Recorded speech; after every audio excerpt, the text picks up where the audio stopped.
Meteorologist Jeremy Lewan joins us in a bitter backyard. Jeremy, I think we got to bump the first day of winter up just a week because it is at least cold. this year. Yeah. It has been quite the cold and snowy December. Different start to the season than we've seen in the past.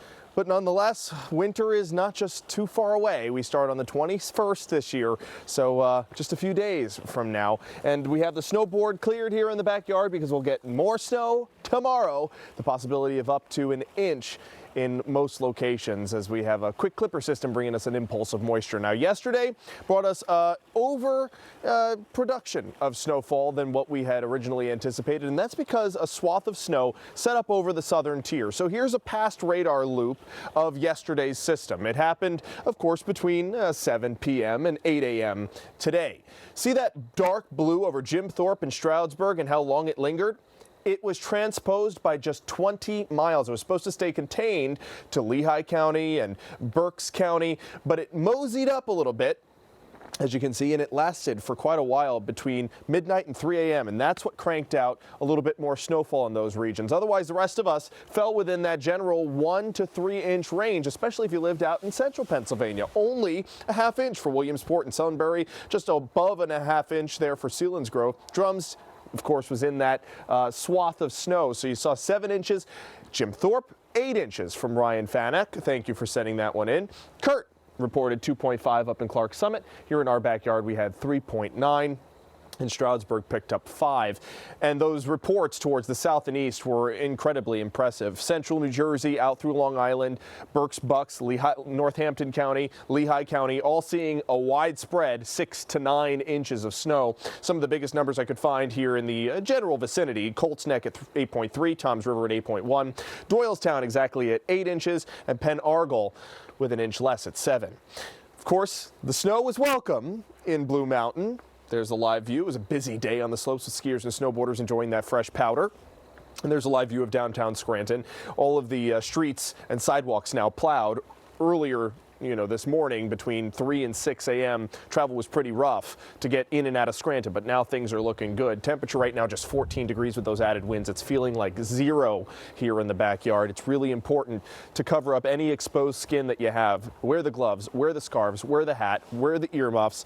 Right now I'm only outside for 4 minutes, but for those of you who spend an extended period of time outside, you should be bundled up accordingly because we have a cold weather advisory in effect until 9 a.m. tomorrow for Carbon and Monroe counties, where those feels like temperatures could drop 15 degrees below 0. Winds today gusting up to 43 miles per hour in Mount Pocono. Now they're still sustained up to 22 miles per hour in Mount Pocono, up to 13 miles per hour in Scranton.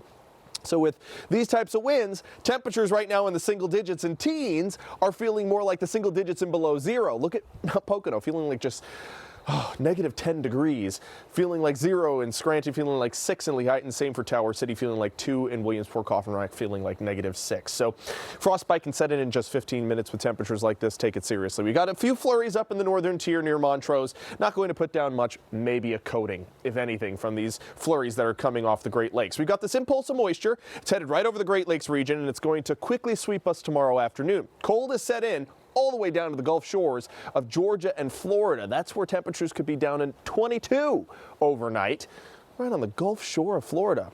And as a matter of fact, at temperatures like that, the iguanas in the trees start falling out of the branches. So it's going to be a problem for them along the Gulf Coast. Here, we're dealing with really, really cold temperatures. 12 is the overnight low. Many of you waking up in the single digits and feeling much colder, feeling like well below 0 in the Poconos, feeling like 10 at 10 a.m. in Scranton, feeling like 0 in Forest City. And it remains feeling like the teens and single digits throughout the entire day. All right, here's the snowfall timing. Tomorrow morning, you're fine. Tomorrow afternoon, you're fine. It just continues to get more and more cloudy. Then headed into the evening hours, 4 to 6 p.m., we have this swath of snow that comes through most of eastern Pennsylvania. Some of central PA could see it too, and then we clear out for Tuesday. How much snow are we talking? Less than an inch, folks, except for those of you maybe in some of those elevated parts of Montour County and Columbia County and Gouldsboro and Tobyhanna. Maybe you'll pick up 1.5 inches, but that's it. That's all we're getting. That still can cause some issues if you're traveling anywhere between 4 and 8 p.m. tomorrow. There's your 7-day forecast. By Thursday, we're up to the upper 40s, near 50, and that brings a lot of rain, Jack. So that'll get rid of a lot of the snow for those of you who don't like the snow out there. I personally love it, but for those of you who don't, it'll be gone soon. Jeremy, thank you very much for covering it all as always. You got it.